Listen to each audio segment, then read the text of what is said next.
Hai nerds, welcome back to my channel Carmela Christy, dan kali ini kita masih di segmen CSI, Crime, Conspiracy, and Creepy Story Investigation. Nah, kalau biasanya gue menyuguhkan kalian dengan cerita-cerita kriminal, ya kan?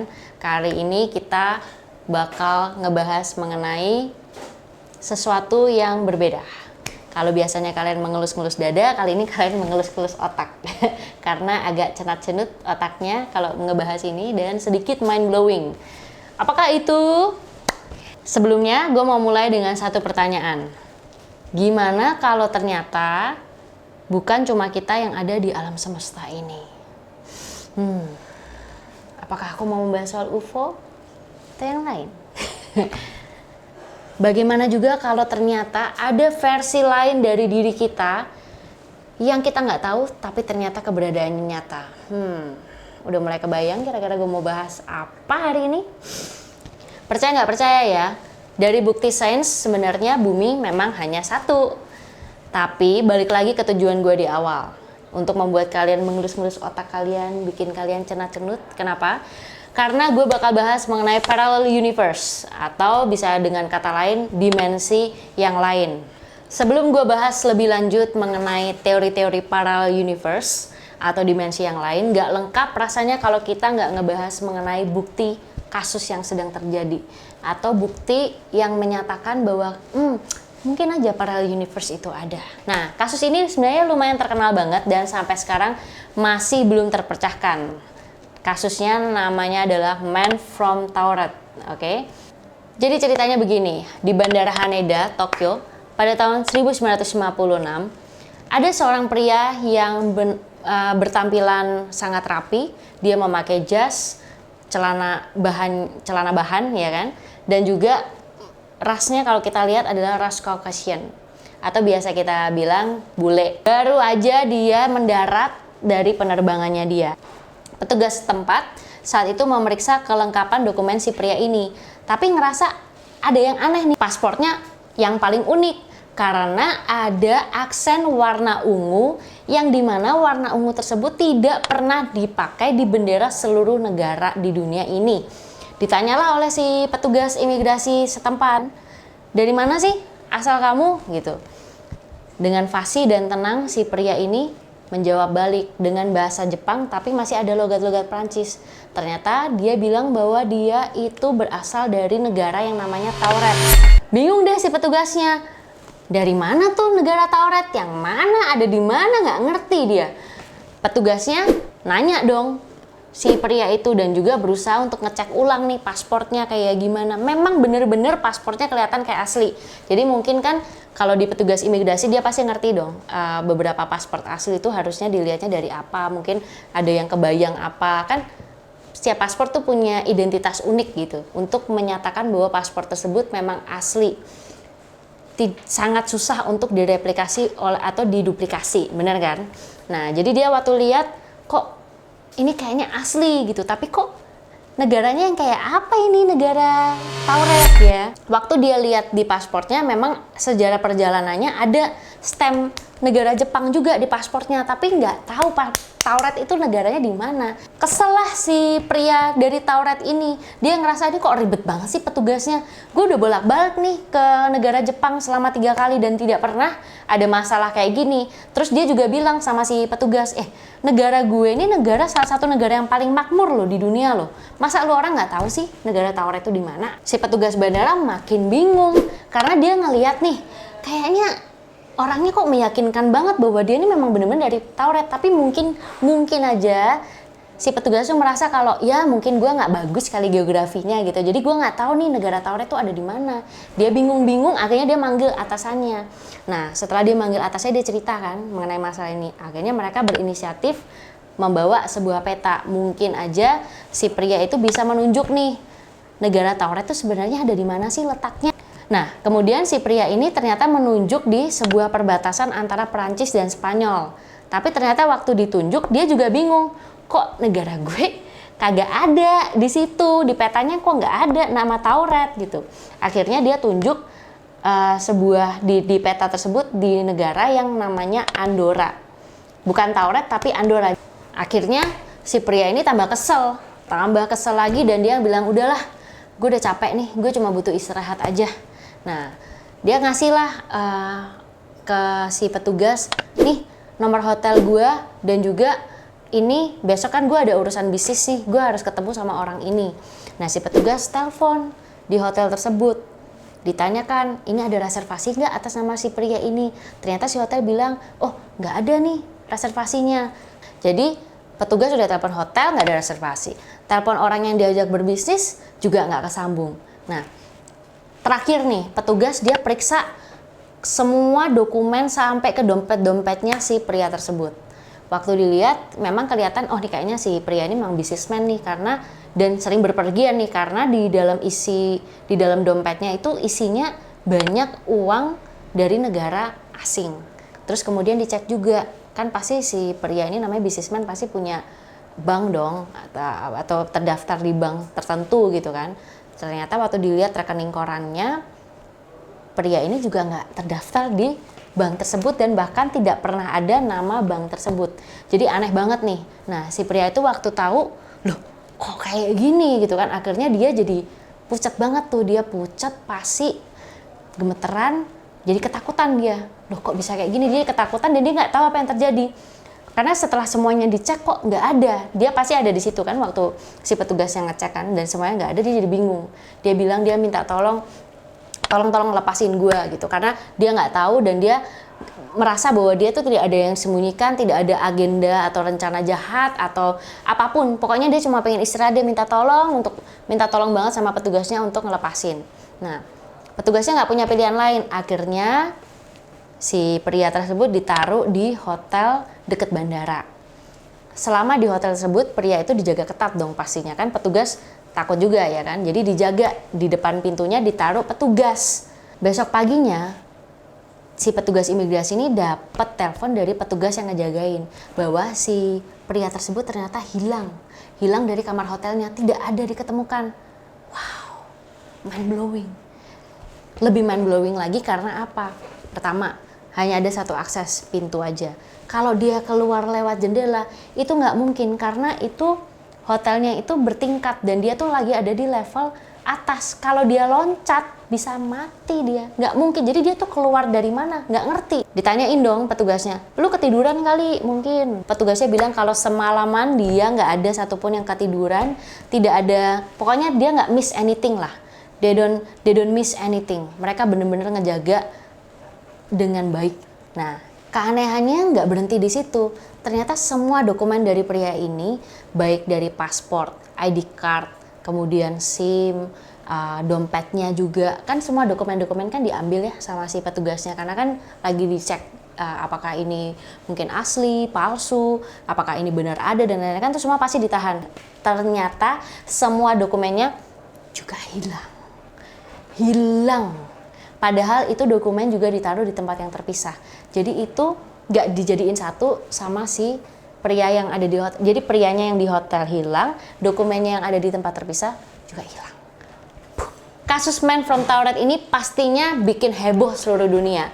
Kenapa heboh? Karena orang-orang bilang, kasus ini nggak kejadian cuma sekali loh. Dan kasus ini bukan cuma di situ aja kejadian, ini banyak nih ternyata kasus-kasus yang kejadian. Nah, gue mau ngebahas salah satu kasus juga yang ya nggak sampai seheboh si Man of Tauret, tapi cukup menyita banyak perhatian. Kasusnya si Leira Garcia Gordo. Leira ini adalah remaja yang tiba-tiba saja pada suatu pagi dia terbangun, tapi dia ngerasa kok something is just not right gitu. Ada sesuatu yang agak aneh. Dia memang kebangun di kamarnya dia sendiri, piyamanya juga masih sama, tapi dia ngerasa ada sesuatu yang beda nih di kamar. Ngejalanin harinya seperti biasa, dia pergi kerja ya kan, apartemennya sama, rute jalannya ke kantor juga sama, mobilnya juga sama. Tapi waktu dia masuk ke kantornya dia, tiba-tiba dia shock banget karena dia nggak kenal siapapun yang ada di kantor tersebut. Dia kaget banget. Tiba-tiba dia shock, terus kemudian dia langsung aja jalan ke tempat ruangannya dia. Nah, ini yang menarik. Waktu dia masuk ke ruangannya dia ngelihat kok nama di papan pintu ruangannya bukan Leira, tapi Lerina. Nah loh, Terus dia ngecek ID juga. Waktu dia cek name tag-nya, oh iya loh namanya Lerina bukan Leira. Nah, pertama kali yang kelintas di otaknya dia pasti dia mau hubungin pacarnya, bukan orang tuanya tapi pacarnya dulu nih. Terus waktu dia mau coba hubungin pacarnya, dia cari di kontak nih. Loh, kok pacarnya nggak ada namanya di kontaknya? Terus pas dia cari lagi, malah di kontaknya dia adanya mantan pacarnya yang udah putus tahun lalu. Nah loh, akhirnya si Leira ini mutusin, oke, gue coba cek berita deh. Dia lihat di timeline berita, siapa tahu aja apa yang dia baca semalam itu ada di hari ini. Tapi ternyata beritanya sama loh, nggak ada yang berubah. Jadi apa yang dia cek kemarin malam sama juga, beritanya ada. Sampailah di malam hari si Leira coba tidur. Nah ternyata waktu dia bangun, ternyata keadaan sudah kembali normal. Jadi dia merasa bahwa dia mungkin aja saat kemarin itu ada di dimensi yang berbeda. Berbulan-bulan setelah kejadian itu, Leira mencoba mencari alasan yang tepat. Dia sampai pergi ke dokter syaraf nih, mungkin dia periksain, ini jangan-jangan ada yang salah nih sama kepala gue gitu. Tapi ternyata waktu itu si dokter bilang nggak ada masalah tuh sama kepalanya. Jadi tambah bingung lagi dia. Akhirnya besoknya si Leira ini tertarik baca mengenai si parallel universe. Dia ngerasa kaget karena ternyata apa yang dia alamin bukan cuma dia doang yang pernah ngalamin, ternyata ini pernah dialamin sama beberapa orang juga. Nah, si Leira ini dia menceritakan mengenai kisahnya di sosial media. Kalau kalian mau baca suratnya, silahkan. Dari kasus-kasus yang tadi gue bahas, pasti banyak teori yang bermunculan. Ya, banyak banget. Tapi menurut gue, teori yang salah satu yang menurut gue paling menarik dan worth it untuk gue bahas hari ini adalah teori parallel universe. Ini cukup mind blowing buat gue. Teori parallel universe ini sudah ada dari tahun 1954. Ini dicetuskan oleh ilmuwan yang bernama Hugh Everett. Saat itu teori ini dianggap nggak begitu penting, tapi nyatanya sekarang teori ini makin berkembang dan makin banyak testimoni juga kan. Akhirnya ilmuwan-ilmuwan ini berusaha untuk membuktikan apakah betul adanya parallel universe. So, kenapa sih ilmuwan bisa seyakin itu bahwa bukan cuma kita aja nih yang hidup di jagat raya ini? Sampai sekarang, belum ada ilmuwan atau satu orang pun di dunia ini yang bisa tahu seberapa besar universe kita atau seberapa besar jagat raya kita. Alam semesta ini tuh nggak ada yang tahu batasnya. Yang kita tahu, yang baru kita temukan tuh ada 1011 galaksi. Oke, dari situ tangkap dulu ya, 1011 galaksi. Di dalam satu galaksi kita ini, itu ada jutaan lebih planet dan bintang. Salah satunya itu bumi. Jadi kalau kalian bisa bayangin, kita di universe ini tuh hanya setitik debu. Jadi atas dasar ini kalian bisa ngebayang dong, ilmuwan pastinya dia pasti aja dia memikirkan bahwa ya mungkin aja kalau misalnya bukan cuma kita doang yang ada di dunia ini. Ada beberapa hipotesis yang dibuat dari teori itu. Beberapa ilmuwan bilang kalau parallel universe itu ada tapi berbentuk seperti gelembung. Nah, kita ini ada di dalam gelembung, jadi kita ini nggak tahu apa yang terjadi di luar gelembung. Fakta lainnya adalah sampai detik ini belum ada teknologi yang bisa membuat kita melintasi ruang dan waktu, belum ada. Salah satu buktinya adalah bukti fisik. Untuk ngebuktiin semua teori ini, pasti si ilmuwan itu mulai melakukan uji coba. Salah satu uji coba yang menarik perhatian adalah uji coba yang dilakukan di Laboratorium Nasional Tennessee, yaitu di Amerika. Mereka ini mencoba untuk meledakkan sebuah partikel subatom lewat terowongan yang setinggi 50 kaki. Itu terowongan tinggi banget, 50 kaki ya. Tinggi banget. Nah, di tengah terowongan ini dikasih magnet yang sangat kuat. Ya, sebelum partikel itu, kan partikel ini diledakkan nih subatom. Aku nggak ngerti nih, kalian ngerti fisika apa enggak ya. Jadi partikel ini kan diledakkan, boom gitu kan. Subatomnya diledakkan, kemudian partikel itu kan waktu ledakan kan bisa menyentuh ujung-ujung dinding tuh, tapi di tengah-tengahnya ditaruh sebuah magnet. Ternyata hasilnya partikel yang diledakkan tadi itu bisa menembus dinding dan membuat semacam pantulan gitu. Pantulannya agak acak ya, walaupun dia sudah dihadang oleh magnet yang kuat. Seharusnya kalau dihadang sama magnet tuh dia nggak sampai menyebar dan bahkan menembus dinding gitu. Akhirnya mereka menyimpulkan sesuatu dari hasil uji coba ini. Berarti mungkin saja kita bisa membuat ciplakan dari protons, neutrons, ataupun elektrons, alias kalau secara secara bahasa manusia yang bisa diterima di otak itu berarti kita bisa menjiplak, meniru sel-sel tubuh kita. Jadi sel-sel tubuh kita ini kan semuanya ada neutron. Kalian pernah belajar kan harusnya ya, neutron, proton, elektron ya. Jadi dia tuh bisa menjiplak semua yang ada di sekeliling kita. Karena sekeliling kita ini kalau di breakdown kecil-kecil tuh jadinya subatom yang proton, elektron itu ya. Berarti dari situ kita bisa mengambil kesimpulan juga bahwa mungkin aja kemungkinan besar sains di masa yang mendatang ya, dan berdasarkan sains dan fisika itu bahwa mungkin kita bisa menembus ruang dan waktu di tempat lain. Menarik. Agak sedikit nyambung dengan ledakan partikel subatom tadi. Beberapa ilmuwan ini kan percaya bahwa ledakan Big Bang itu yang menciptakan jagat raya ini, ya kan? Ledakan Big Bang tersebut itu kan ada banyak pecahan-pecahan partikel tuh. Nah, mungkin nggak sih seperti yang tadi uji coba di laboratorium Tennessee itu, bahwa partikel itu bisa menembus dinding segala macam. Mungkinkah ketika partikel itu terpecah, kemudian tercipta juga dimensi-dimensi baru ataupun parallel universe yang mungkin kita tidak ketahui? Mungkinkah? Cenat-cenut nggak sih kalian? Kalau gue sih jujur aja udah lumayan cenat-cenut ya.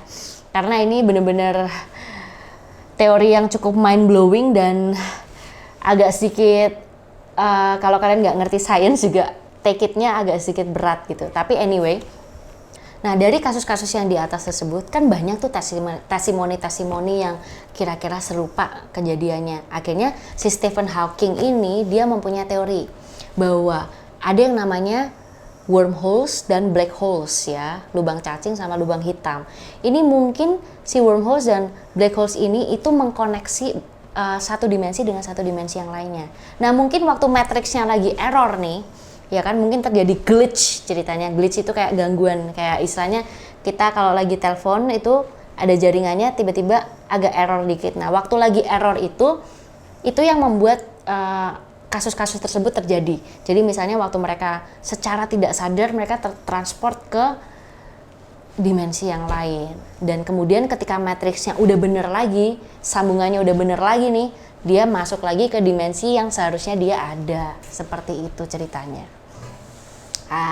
Sakit ya, otaknya udah mulai lebih cenut-cenut lagi, betul? Nah, kalau tadi itu adalah teori-teori yang mendukung parallel universe, sekarang gue mau kasih yang kontra. Kontranya ini siapa yang kontra sih? Ternyata yang kontra itu adalah ilmuwan yang lebih terkenal lagi, yaitu namanya Albert Einstein. Semuanya pasti tahu, kalian juga pasti tahu ilmuwan Albert Einstein. Nah, Albert Einstein ini memang salah satu dari sekian banyak ilmuwan yang membantah teori ini.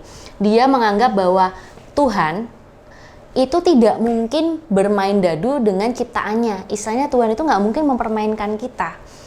Dan dia menganggap bahwa semua yang terjadi di alam semesta ini tuh seharusnya semuanya terstruktur. Jadi contohnya glitch-glitch yang tadi terjadi itu harusnya tidak mungkin terjadi. Nggak ada tuh yang tiba-tiba glitch gitu. Terus jadi istilahnya Tuhan itu membuat error kan kalau kayak gitu ya kan. Itu tidak mungkin terjadi menurut Albert Einstein. Albert ini juga mengibaratkan bahwa kita semua ini selayaknya anak kecil yang sedang masuk ke perpustakaan yang besar banget. Ada banyak banget buku dari berbagai macam bahasa. Nah, anak ini kan pasti yakin semua buku itu ditulis oleh seseorang dong. Cuma gimana caranya dia bisa tahu semua bukunya itu, apalagi kalau bahasanya bukan bahasanya dia, misalnya bahasa asing. Misalnya kayak gue orang Indonesia, gue mana mungkin tahu misalnya bahasa Rusia gitu, gue nggak ngerti ya kan. Sama halnya seperti kita yang lagi mencoba untuk memahami this universe have their own language, bahwa jagat raya ini juga mempunyai misterinya sendiri, mempunyai bahasanya sendiri yang mungkin kita ini tidak tahu. Dan dia merasa bahwa semua ini sudah ada hukum alam dan ada penciptanya, dan bahwa semuanya itu adalah sesuatu yang pasti, sepasti sains menurut dia, seperti itu. Well, jadi kesimpulannya ternyata ada banyak banget nih teori, hipotesis, bahkan pro dan kontra mengenai parallel universe. Nah, otak gue juga udah cenat-cenut. Gue yakin kalian yang nonton juga sama-sama cenat-cenut. Tapi gimana? Kalian ada komentar apa? Apakah kalian percaya bahwa ada teori ada parallel universe atau dimensi lain? Kalian timnya siapa? Timnya si Albert Einstein atau timnya si Stephen Hawking? Komen ya di bawah ini. Oke? Nah, Buat kalian yang masih penasaran juga dengan konten-konten berikutnya, stay tune in this channel and I will see you soon. Thank you for watching. Dadah!